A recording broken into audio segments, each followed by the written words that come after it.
Thank you, Jay, for that thoughtful introduction. My name is Jason Bush from Sacramento Area Skeptics. My family and friends, including my skeptical family and friends, know me as JJ.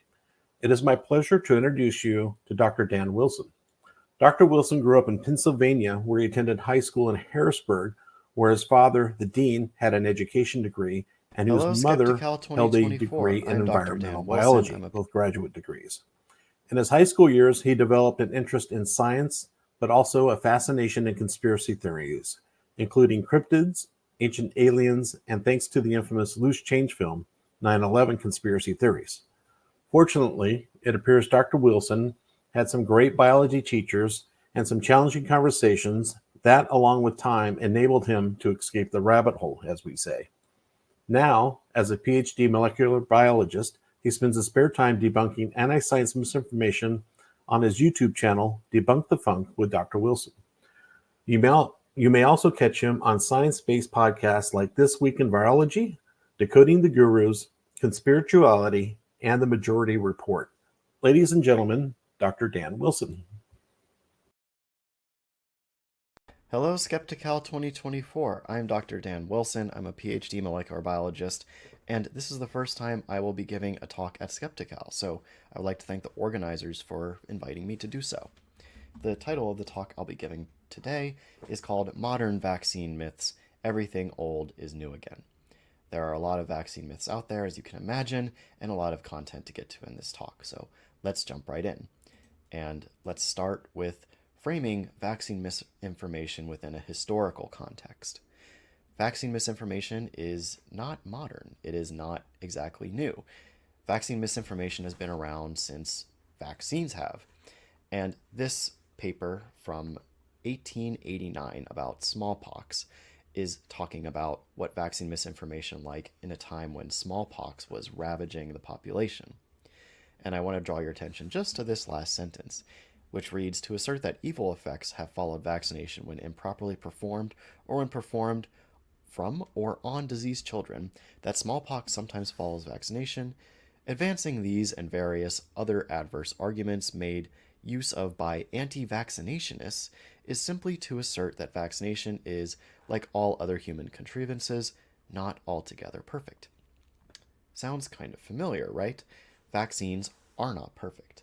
And anti-vaccinationists, as they were called back in the day, have used this kind of misinformation to scare people about vaccines and walk them into dangerous territory.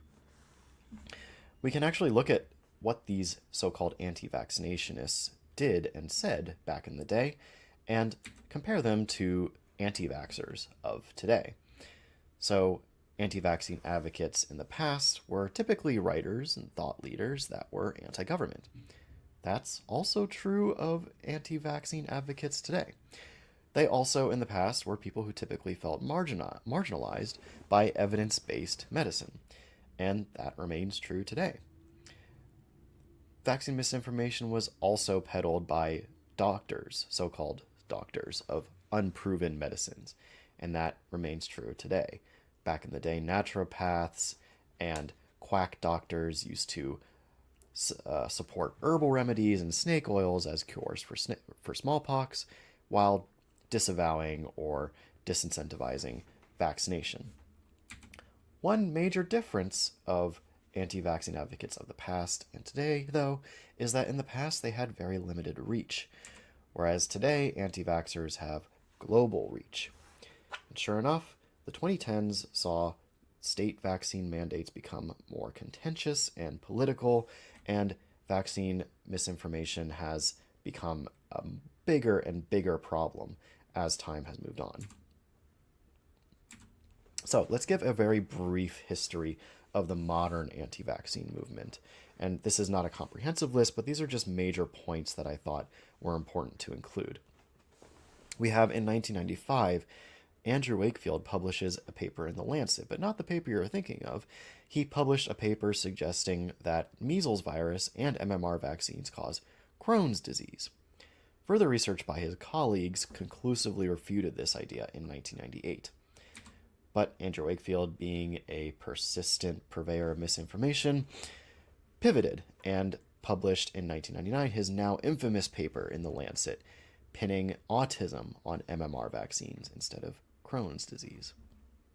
In 2004 and 2005, Facebook and YouTube are founded. These would serve as major social media platforms that allow anti-vaccine advocates to reach a larger and larger audience. In 2005, Robert F. Kennedy Jr. writes the article Deadly Immunity, and it is published in the Rolling Stone and Salon. In 2007, Jenny McCarthy publishes her book Louder Than Words, A Mother's Journey in Healing Autism, which was featured on the Oprah Winfrey Show. And Jenny McCarthy and Robert F. Kennedy Jr. would go on to be major players in spreading this misinformed message that vaccines cause autism. In 2016, anti-vaxxer Del Bigtree founds the Informed Consent Action Network with funding from a billionaire donor foundation called the Cells Foundation. In 2016, the conspiracy documentary Vaxxed premiered on social media and is spread throughout social media. In 2019, protests over a California vaccine bill began to heat up. And finally, in 2020, the COVID pandemic ignites a tsunami of vaccine misinformation. A couple of players to highlight in this growth of the anti-vaccine movement is, again, this guy Del Bigtree, who has an interesting history. Here he is shown at a rally holding up a Jewish star, comparing himself and other anti-vaxxers to Holocaust victims. This guy, Del Bigtree, is now one of the communications directors on Robert F. Kennedy Jr.'s presidential campaign in 2024. So you can see just how big or how far anti-vaccine movements have come, where in the past they had limited reach. They were mostly quack doctors selling a few supplements and snake oils, and now we have a guy running for president in 2024 who probably isn't going to win, but has a lot of popularity, especially on the internet, where podcast hosts who have tens of millions of listeners per episode host anti-vaccine misinformation ideas and entertain them and legitimize them. We have members of our Congress in the United States holding up graphs that are classic vaccine misinformation and pushing those same ideas to our elected officials. We have a Surgeon General in Florida pushing horrendously anti-vaccine ideas. We have protests, and we have, of course, more documentaries that are being shown on the internet. So the point here is that the reach and revenue has increased by millions over the years of from the anti-vaccine movement. But what I'm going to talk about in this talk today is that their ideas over that course of time have not really changed, whereas our knowledge on medicine and biology have made huge leaps and bounds. So, the anti-vaccine movement, while they've been growing bigger and bigger, their ideas, it's becoming more clear that their ideas are just recycled. They don't really produce anything new. They're more or less copying and pasting ideas from one vaccine to the next that have already been debunked. And this is a good thing for us because it can make debunking easier. But of course, we have to learn from these examples and dig into the content of them so that we can recognize these patterns when they spread to new vaccines in new situations. So in this talk, I'm going to hope that you walk away better informed and able to recognize the patterns in some of these claims. So I'm going to be going over 5 examples of anti-vaccine misinformation ideas that have more or less not changed since their inception and are getting recycled from vaccine to vaccine, and talk to you about why they're wrong. We're going to start with the very first example, which is that vaccines contain DNA, and that this DNA is somehow going to do something bad to you, or change your own DNA, or something of the sort. This idea actually can have roots in, smallpox. Anti-vaccinationists, as they were called, during the smallpox era, would make cartoons like this, which show people getting a smallpox vaccine and growing cow features. You can see some of them growing horns or little cow heads. This, excuse me, this is conveying the idea that vaccines are going to inherently change something about you. So while back in the day they didn't really know about DNA and how it worked, it is conveying the same idea that the vaccines are going to change something about you, and today the same anti-vaccine myths argue essentially the same thing. So let's talk a little bit about some background. The claim at its face is that vaccines contain DNA, and that is somehow a bad thing. Well, it is true that trace amounts of DNA, or what we call residual DNA levels, can be found in vaccines when using really, really sensitive methods. The reason for this is because in order to create a vaccine, you need to have some sort of biological component at some point, whether that's cells or DNA, circular pieces of DNA called plasmids. You're going to have those at some point in your manufacturing process. And during the manufacturing process, once the vaccine components are made and no need is necessary for the cells or the plasmid DNA, that gets removed. And what you end up with is a vaccine product with hardly any DNA in it. So the claim is that vaccines are contaminated with DNA, which will cause all sorts of problems. This claim was made popular as early as 2012 for childhood vaccines, and then it's resurfaced again for COVID vaccines. But like I said, the contents of vaccines are tested for these residual DNAs. The contents of all biologics, including vaccines, are heavily regulated. For DNA in vaccines specifically, the World Health Organization and the US Food and Drug Administration recommends that no more than 10 nanograms per dose of biologic and no more than an average of 200 base pairs for the length of the DNA left in the vaccine or biologic be in the final dose. Now, what is 10 nanograms? How small is that? Well, a single grain of sugar is going to weigh about 625,000 nanograms. That means that you would have to cut a single grain of sugar in half 16 times to get the upper limit of the maximum dose allowed in a biologic when it comes to DNA. So why do we regulate this? What is the reason for limiting the amount of DNA in a biologic? Could anything go wrong if there was too much? Well, the reasoning starts off in the logic that the cell lines, the cells that are used to grow components of vaccines, can contain what's called oncogenic DNA. These cells are normally cancerous themselves because they're easier to grow in lab and they produce more and more product. But their genes, their DNA, are of course what makes them cancerous. And the genes that make the cells cancerous are what we call oncogenic DNA. And there was a theoretical, and I highly stress this term, theoretical concern, that if you don't take out enough of the oncogenic DNA, then when you inject this biologic into a patient, that oncogenic DNA could get into cells and either express oncoproteins, which are proteins that can cause cancer, or that the DNA would integrate into the host DNA, resulting in the disruption of normal gene function or permanent expression of the oncogene itself. Now, this was, again, the theoretical concern that led to this regulation.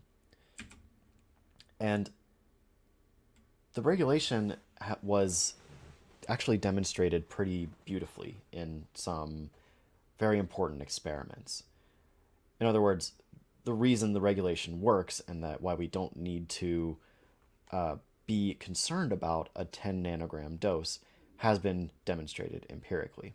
So here we have a table from the paper Oncogenicity of DNA in vivo, tumor induction with expression plasmids for activated HRAS and c-MYC. And here I've highlighted the table with different colors. In yellow, the researchers are giving cells in a dish a plasmid with no oncogenes on it. In blue, the cells are being given a plasmid with one oncogene. In orange, the cells are being given a plasmid with another oncogene, a different one. And in purple, the cells are being given two plasmids, each with its own oncogene. And the amount of DNA being delivered to these cells in a dish is 2 micrograms, or 200 times the maximum allowed dose, according to the WHO and FDA regulations. And what they're counting are number of foci, meaning the number of regions in the cell culture dish where they see little tumors forming. And when they look at this, they see that if you add just a plasmid, in other words, just DNA with no oncogenes, then you get no foci, you get no cancer cells. And remember, this is 200 times the maximum allowed dose of DNA. When there's just one oncogene, you get some foci, and then when there's just another oncogene, you get some foci in some cells. But when you combine the two oncogenes, you get a lot of foci. So it takes quite a bit of DNA and usually more than one oncogene to actually be expressed in the host cells in order for harmful effects to happen. But again, remember, the DNA we're talking about in biologics, there's another requirement that they need to be less than 200 base pairs. So this DNA is also shredded and broken into small pieces so that it's less likely to be even functional. So that's another safeguard that's preventing a scenario like we see in purple or even in blue or orange happening. Now, when we come to the misinformation regarding COVID mRNA vaccines specifically, it's nice because this paper uses a particular plasmid called pcDNA 3.1. And when you look at the claims regarding COVID mRNA vaccines and how dangerous this residual DNA is, the residual DNA in COVID mRNA vaccines comes from a plasmid. And the plasmid used in this experiment has the same elements of DNA that are in the plasmid used to manufacture the mRNA vaccines. The same elements that anti-vaxxers will point to and say are dangerous. For example, this SV40 origin of replication and this SV40 promoter. Both of these elements are readily available in this plasmid. And yet, even with a full plasmid introduced at 200 times the maximum allowed dose, there were no cancer-causing effects. Another stipulation that anti-vaxxers say are somehow different with COVID mRNA vaccines is that the mRNA is wrapped in lipid nanoparticles or encapsulated in lipid nanoparticles. And that these lipid nanoparticles, so the anti-vaxxers say, are going to change the results that we saw before. It's going to increase the tumor-causing potential of the residual DNA. But that's not really shown in any evidence because the paper I just showed you used a transfection reagent called Polyfect A. This reagent also encapsulates the DNA and helps it get into cells. So there's no reason to believe that lipid nanoparticles are going to change any effects that we saw in the results I just showed you. And what of the concern that these pieces are actually going to integrate into the host genome and change the DNA to induce cancer? Well, there are also experiments dealing with that. And in this same paper, this table is starting to get at that, where they actually take these plasmids and inject them into mice. In this case, they're injecting up to 12.5 micrograms of DNA into these mice. And remember, I said that 2 micrograms was 200 times the maximum allowed dose. So this 12 micrograms is almost 2,000 times that amount. So we're talking huge amounts of DNA, and we only start to see effects at that stage. So either the oncogene is being expressed and forming an oncoprotein, or it's integrating into host DNA and causing damage that way. Either way, we don't get that effect until we inject a lot of DNA that is fully intact directly into the mouse muscle tissue. There's another paper that looks at this and specifically looked for the number of integration events of plasmid that was introduced into the mouse muscle tissue. And they found that even when they inject, again, a very large amount of DNA into mouse muscle tissue, and they use a very sensitive method to measure integration events, as well as the delivery method of the DNA to the muscle tissue was a very efficient method of delivering the DNA into mouse muscle tissue. Despite all of that, they find that the integration events are negligible or equal to the background risk of mutation. So this theoretical risk is, again, theoretical. It would take a lot of DNA and very particular kinds of genes to cause any damage in a human if it was injected. But nevertheless, there are plenty of standards in manufacturing sciences that requires pharmaceutical companies to test every single batch of vaccine or biologic that they produce for residual materials like DNA. And there are, again, very strict limits on how much DNA can be left in the biologic. And manufacturing sciences will often do these experiments at multiple stages of manufacturing to see that the DNA is getting removed in each subsequent step. And what I have on screen here are just some criteria to show that it is a very robust and tight pipeline for these manufacturing processes to go through in order to establish that, yes, the DNA in their biologics and all the other residuals in their biologics are at or below regulatory levels and are not of significant health threat to humans. Nevertheless, anti-vaxxers will say that these methods are not good enough, and they will do their own experiments to claim to show that there is a ridiculous amount of DNA in vaccines. This particularly happened with COVID mRNA vaccines. However, these methods that these anti-vaccine groups use are at best extremely sloppy and don't actually show that there are ridiculous levels of DNA in COVID mRNA vaccines. In fact, it shows that there are below regulatory limits. But the details of that are kind of outside the scope of this talk. There's a lot to talk about there, but I have made 3 videos on my YouTube channel going through the science and going through the actual data that anti-vaccine groups put out and pointing out all the flaws and sloppiness associated with them. So in conclusion, yes, there are small trace amounts of DNA in vaccines. Do these amounts of DNA have any biological effect on humans? No, there's no evidence for that. And it makes sense because when DNA gets into the cell, it first has to go through the cytoplasm and then get into the nucleus in order to cause any damage.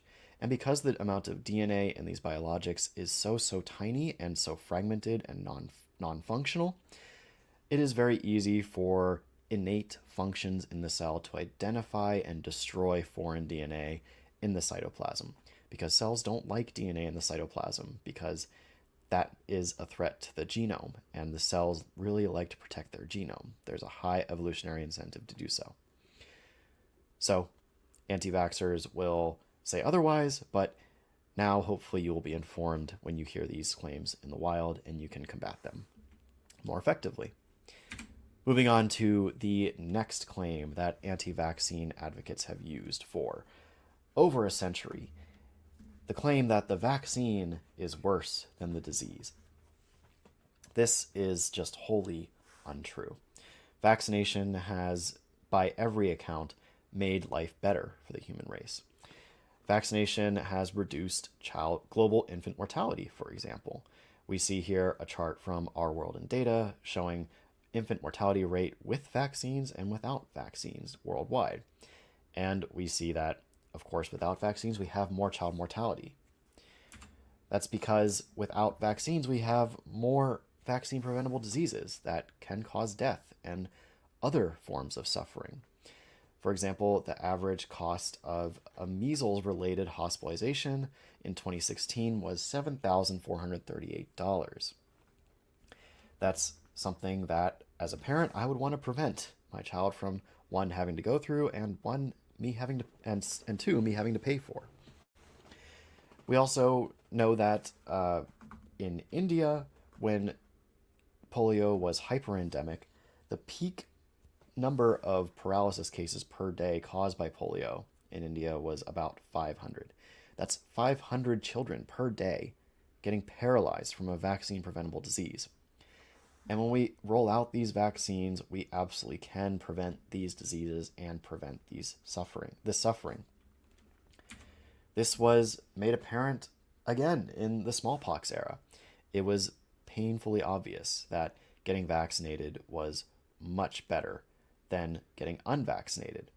And that is the honest question to ask. Is getting vaccinated better than remaining unvaccinated? In other words, is there more risk to get vaccinated than to remain unvaccinated? And the answer is almost always yes. For a disease like smallpox, where the disease is now eradicated, we don't need to vaccinate and introduce a little bit of risk that the vaccine brings when there is no risk of smallpox. But for vaccine-preventable diseases that are still around, the risk of remaining unvaccinated remains greater than the vaccine poses. So, let's talk a little bit more about historical examples of when people argued that the vaccine was worse than the disease. During the times of polio, there was an incident called the Cutter incident, which was a manufacturing mistake of manufacturing inactivated polio vaccines. Dr. Paul Offit has a book on this by the same name, the Cutter incident, so I recommend that if you want to learn more about the topic. But the short story of it is that there was a mistake in manufacturing because the manufacturing standards were not even across the board. And these standards were not regulated evenly across the board. So one pharma company in particular, Cutter Laboratories, made a mistake when inactivating polio virus for the inactivated polio vaccine and ended up putting out vaccine lots with live polio virus in them. The result was about 40,000 cases of polio, about 200 cases of paralysis, and tragically 10 kids died from this incident. Again, this was because the regulatory and oversight for these pharma companies was not uniform or sufficient. So one bright side of the Cutter incident is that it did bring around sweeping manufacturing regulation reform, which remains really tight, if not tighter, to this day. Meanwhile, polio, the virus, globally just in America, disabled an average of 35,000 children per year in the late 1940s and early 1950s. That's, again, 35,000 cases of paralysis versus the 200 cases of paralysis in the Cutter incident. Also in the US, there are about 1,000 deaths from polio pre-vaccine. And the virus did not care about manufacturing reform. So clearly the virus is way worse than the vaccine, even if you just look at America. But now we come to modern vaccine myths around COVID vaccines and children, where anti-vaccine advocates will say that children don't need the vaccine, they can just get the disease, echoing kind of the rhetoric that we saw with measles back in the 2010s, where anti-vaxxers like Bigtree were advocating for kids to have measles parties. Yeah. But today, again, with COVID, people will say that that children should not get the COVID vaccine. But let's look at the harms and benefits in a crude way here. When it comes to COVID vaccines in children, there is a small chance of suffering adverse events such as myocarditis. These events often resolve uneventfully, and the children most often make a full recovery. When we look globally, after tens of millions of children have been vaccinated, in the literature there are only a few case reports of deaths. These are not to be ignored, and I will say that not all of them necessarily are causally linked to the vaccine, but they do exist. Meanwhile, let's look at the disease. COVID, the disease in children, has hospitalized or sent to the ICU about 234,000 children, according to a recent report from the AAP. Again, this is just in America. Tens of thousands of cases of multisystem inflammatory syndrome, which is a condition that most often requires hospitalization and is very scary for both the parent and the child. And tragically, there have been about 1,700 deaths in children under the age of 18 by September 2023, just in America alone. And this is, I think, a really stark example of just the kind of paths that we're choosing as a society. Do we want hundreds of thousands of children to be hospitalized? Do we want thousands of children to die? When in reality, that doesn't need to happen. We just have to use the tools available to us that we know are less risky than doing nothing. Anti-vaxxers will say that it is better to do nothing and that children can be just fine facing the disease on their own. And that just is not true, even though it's been said about COVID, it's been said about measles, it's been said about pertussis, and practically any infectious disease throughout history. Okay, so moving on to the third example of anti-vaccine misinformation that has been recycled and reused throughout the years, and that is passive reporting and VAERS. VAERS, if you don't know, stands for the Vaccine Adverse Event Reporting System. In the US, it is one of several passive reporting systems that we use to monitor safety of vaccines after they've been rolled out to the general population. The primary objectives of VAERS are listed here. Generically and briefly, VAERS is meant to detect new or unusual, rare vaccine adverse events. The way this works is that people will experience an adverse event following a vaccine, and they will report it to this system. There are some pros and some cons to this passive surveillance, which is why we also have active surveillance in the population at the same time we have passive surveillance. Active surveillance is usually used to follow up on signals raised by the passive surveillance, and that active surveillance following a signal can validate or invalidate the signal raised by passive surveillance. Active surveillance is also more accurate and more complete and can produce early and timely data, but it can be resource intensive and the methodology does have to be more vetted, which is why we do still use passive reporting and why it is still useful. It's relatively cheap, it's easy to use, and it can cover a large population. We just have to be careful because the reporting, the signals that come out of it do have to be vetted. And this is all explained on the VAERS website when they present a guide to interpreting VAERS. You can see that it's important to note that any reported health event is not necessarily a cause and effect relationship with the vaccine. Again, this is a passive reporting system. People experience an event and they report it. That's it. There is no determination of whether or not that event actually happened in relation to the vaccine. In fact, there's nothing to really establish that the event happened at all. VAERS will ask you for as much information as possible to demonstrate that the event happened, so that if they need to follow up with healthcare providers or get more information, they can do so. But that information is not always given. So, just to reiterate this point again, VAERS is limited. Passive reporting is limited. Millions of vaccines are given a year to children less than 1 year old in the United States, and at around this time, a lot of events can just happen with or without vaccines. There can be fevers, seizures, and even tragic events like SIDS at this early stage in life. Just because a vaccine was given early before the event happening does not mean that it caused the event.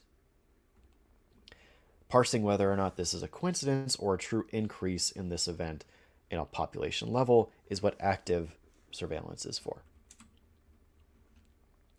So again, there are many limitations to VAERS. It's a passive reporting system. Anybody can submit voluntarily to it. And while underreporting is often a claim that anti-vaccine advocates will point out with VAERS, for example, they will point to an event that is being reported in VAERS and say that VAERS has an underreporting problem. So multiply this number by however many, whatever number they think makes sense. The number they suggest usually doesn't make sense, because underreporting, while it is one of the main problems or limitations with VAERS, underreporting applies more so to minor events, such as discomfort, low fevers, pain at the injection site, headache.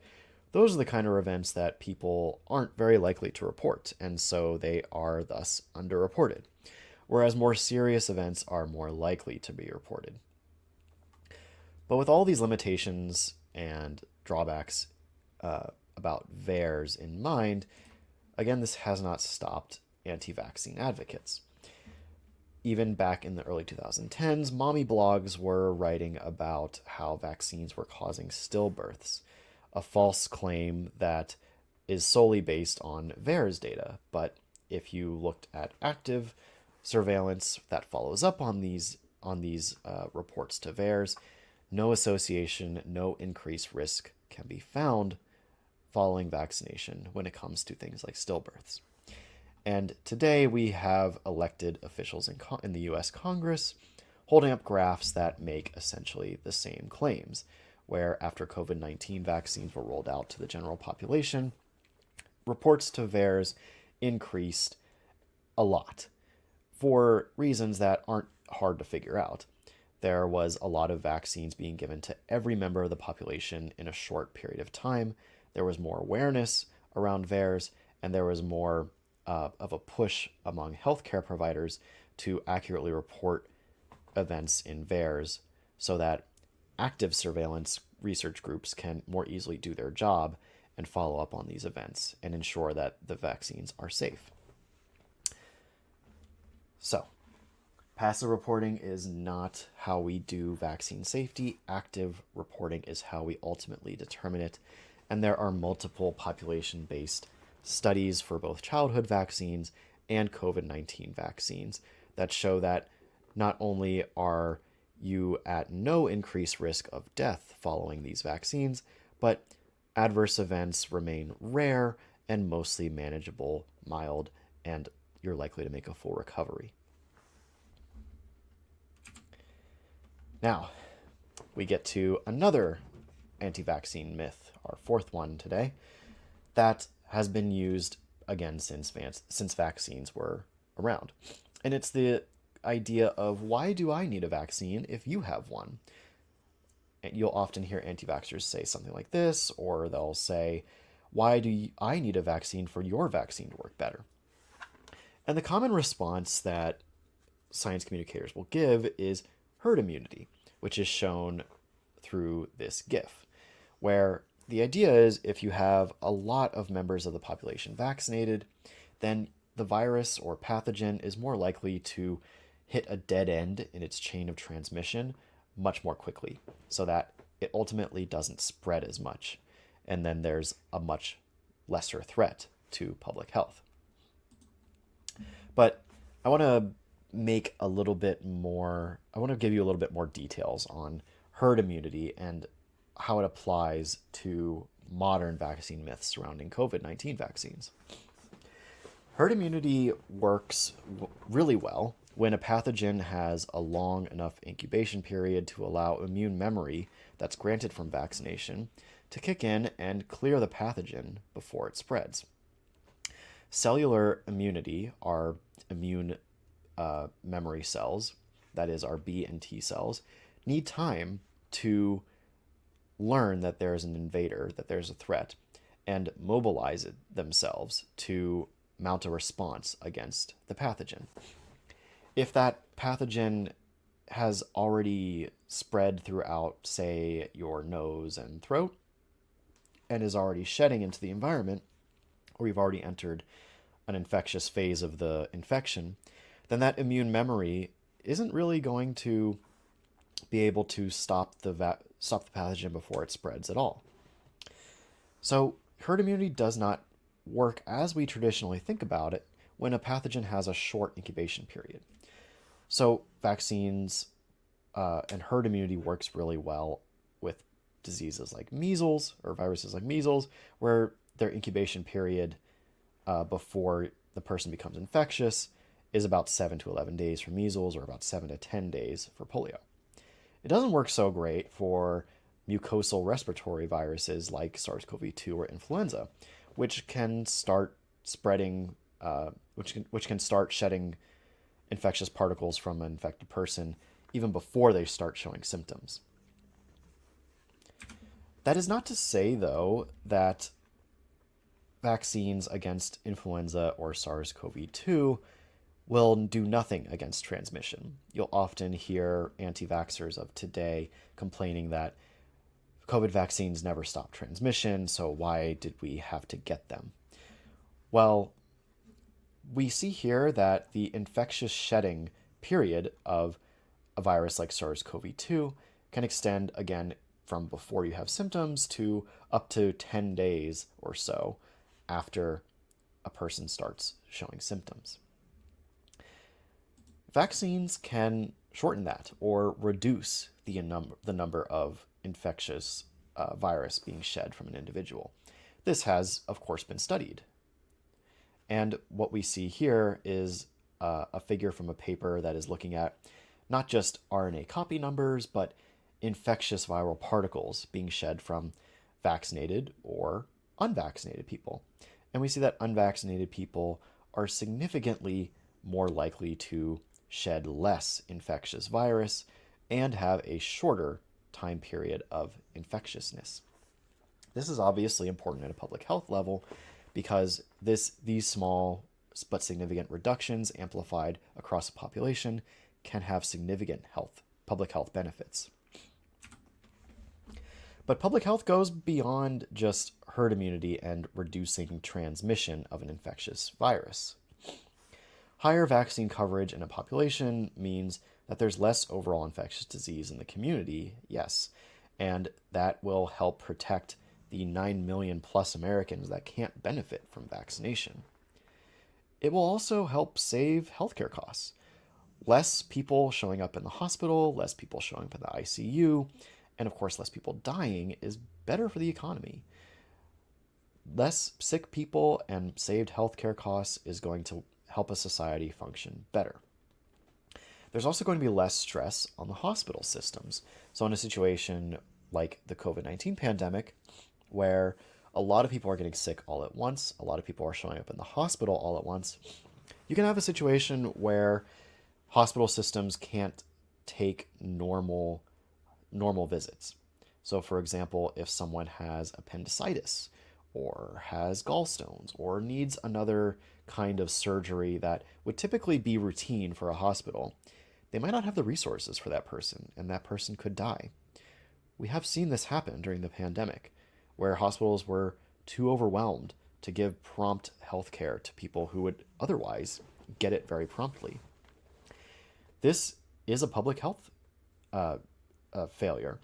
This is a failure of people not keeping themselves protected and thus overwhelming the hospital systems and affecting other people. So it is not just your choice when it comes to infectious diseases. It does affect everybody. And also, higher vaccine coverage ultimately leads to less suffering and death. Who doesn't want that? This comes back to the idea that vaccination or not vaccination, are two choices. And one choice carries significantly less risk and makes you much safer than the alternative. So why would someone not do that?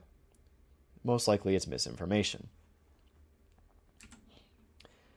Now, moving on to the final myth of today, the anti-vaccine business model, or not myth rather, but thing that has remained a solid thread throughout the anti-vaccine history.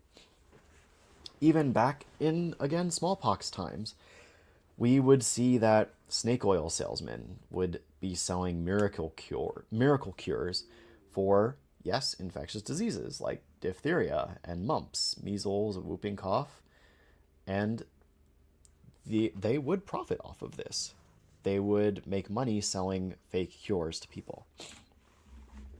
So that's what anti-vaxxers are doing today. They discredit evidence-based medicine in every way possible, so that instead of spending your money on healthcare, you spend your money on supplements that are not going to do anything for you. Anti-vaccine and wellness influencers are well aware of the lucrative potential of selling supplements. Not only are they not highly regulated, meaning that they don't have to really go through a lot of hoops and pay for a lot of regulatory standards to be met in their products, but they don't even have to be high quality. They don't have to really be what the bottle says it is 100% of the time.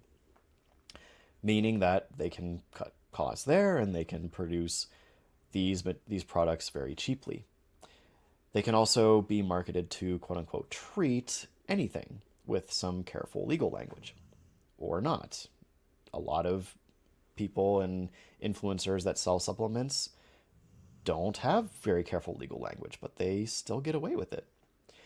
And customers will often buy these products at a premium. So we already know that these kinds of things have been sold for a very long time, but let's talk about one of today for the COVID-19 pandemic. I'm not going to show the name of this product or the company that sells it because I don't want to advertise it here, but let's just talk a little bit about what it is because it does exist and it is very concerning that a product like this is being allowed to be sold in this day and age. It is an enzyme that has not been shown to do anything against infectious disease in any kind of studies. It's sold by the same people who say that we need randomized controlled trials for everything to say that it's safe. But they don't have a problem with it here. And also, it's advertised to protect you against SARS-CoV-2 spike protein from vaccines. There's also a brand of it marketed towards children. But isn't the audience for this stuff mostly people who don't get vaccinated? Well, you'd be right about that. That's why the person who is the main purveyor of this product says that you have to worry about shedding. That's right, even if you're not vaccinated, your vaccinated friends can shed spike protein onto you. And that's why you need to buy this supplement, to protect yourself from your vaccinated friends and family. This was actually said about this project, and I wish I was joking, but I'm not. The company that has produced this product has made about $4.5 million in 2023 alone, and has many quack doctors supporting their unscientific products while they also push anti-vaccine misinformation on their various platforms. And I will just name a few of these quacks because it's important to know who they are so that you can identify them in society and when your friends talk about them or if you just see them on the internet. And that is Peter McCullough, Drew Pinsky, and James Thorpe, among others. So I want to just reiterate here that this is one of the ways that anti-vaccine advocates remain very well funded and very well organized, which is a huge advantage that they have over people like us, the skeptical community, who try to fight back against this misinformation and make sure that people are informed properly. So one thing we can do about it is work with legislators to hopefully regulate this kind of supplement industry better. Because if they can't profit as much off their products, then there's less incentive for them to do this, and they are less powerful as a result. But those are the 5 threads of anti-vaccine misinformation that has been recycled and reused throughout the years. It's almost like James Randi's unsinkable rubber duck. If you don't know about this analogy, James Randi described psychics that he would commonly debunk and fully expose on live television as unsinkable rubber ducks, where no matter how many times you smack them down, they will just float back up and keep on going. So this might be a little depressing. I can understand that the idea that vaccine misinformation just seems to work its way throughout history, never changing, and people seemingly never learn. And especially now with vaccine misinformation being more popular than ever, what can we do about it? Well, I think that it's not as bleak as you might think, because while anti-vaxxers have a larger platform, so do skeptics. So we can be persistently skeptical, and also, for our own sake, keep our expectations reasonable. Don't expect to change the mind of a person that you're talking to in the moment. This person may or may not be a true believer, but typically, if you want to actually change someone's mind, if they're susceptible to these ideas, it takes a long period of time and consistent conversations, if it happens at all. But even if you don't change someone's mind, true believers are not the only people who are listening. There are also people who are on the fence, people who are undecided, people who are just curious listening, people who are susceptible but maybe not sucked in yet. All those people are important to inform. So when you're being skeptical and debunking, I would say don't be discouraged when people don't change their mind, because that should not be our first goal. Our first goal should be to inform. And finally, I would like to say, if you do still feel hopeless or a little down about this vaccine misinformation being more popular than ever and persisting throughout hundreds of years, look at me. I used to believe that a lot of conspiracies were true. I used to think that 9/11 was an inside job. I used to think a lot of health conspiracies were true. I used to think the flower of life would solve all of our problems. And those were the early days of the internet. And I was totally sucked into a conspiracy world, and I spent a few years of my life wholeheartedly believing those things and being the annoying person in the YouTube comment section arguing that these things are true. But through persistent conversations with teachers, friends, people on the internet, my ideas that those things were true gradually got chipped away at, to the point where I am now a PhD molecular biologist with a YouTube channel as a hobby, debunking these anti-vaccine myths, trying to teach people science in ways that a younger me would have resonated with and appreciated. So there is still hope for even the people who are hopelessly arguing in comments of YouTube videos that these wild conspiracy theories are true. So with that, that's the end of my talk. Again, I'd like to thank the Skeptical organizers for having me and inviting me. I'd like to thank you all for listening, and I think I'm going to go live to answer some questions now. Thank you very much for listening. All right. So we get Dr. Wilson on the screen here. He's mobile at the moment. We just lost him. So hopefully he will dial back in here in a moment. And he's entering our green room. And there he is. Dr. Wilson, can you hear me? Yes, I can. 1 second here. Let me get Okay. my audio. There we go. Does that sound better? Yes. Yeah, we can hear you. Okay, great. Hit a little rough internet patch there. Okay. So All right. I think I'm We'll good. have time for a few minutes worth of questions, but I'm just going to kick it off from Dr. Eugenie Scott. Curious about the chart that Marjorie Taylor Greene was holding up. Pretty dramatic. Do you know what it showed? Pictures like that can be very Yep. persuasive to the general public. Yes, absolutely. So she was showing a picture of total VAERS reports. So those are total numbers of reports submitted to VAERS over time. And it's not surprising that that number shot up during the COVID pandemic when vaccines were rolled out and given to practically everybody in the population, starting with the most elderly and the most vulnerable. So those numbers of reports went up, but that doesn't say that the rates of vaccine adverse events that were actually happening were astronomically uh, unexpected or huge relative to what we would expect normally with vaccines. But yeah, that was the chart she was showing. Okay. See a question from our Zoom room here. What is a good site to find reliable studies to direct vaccine hesitant friends? So there are a few resources or indexes that I can recommend. Um, First of all, it's always good to look at primary peer-reviewed literature when trying to parse these questions.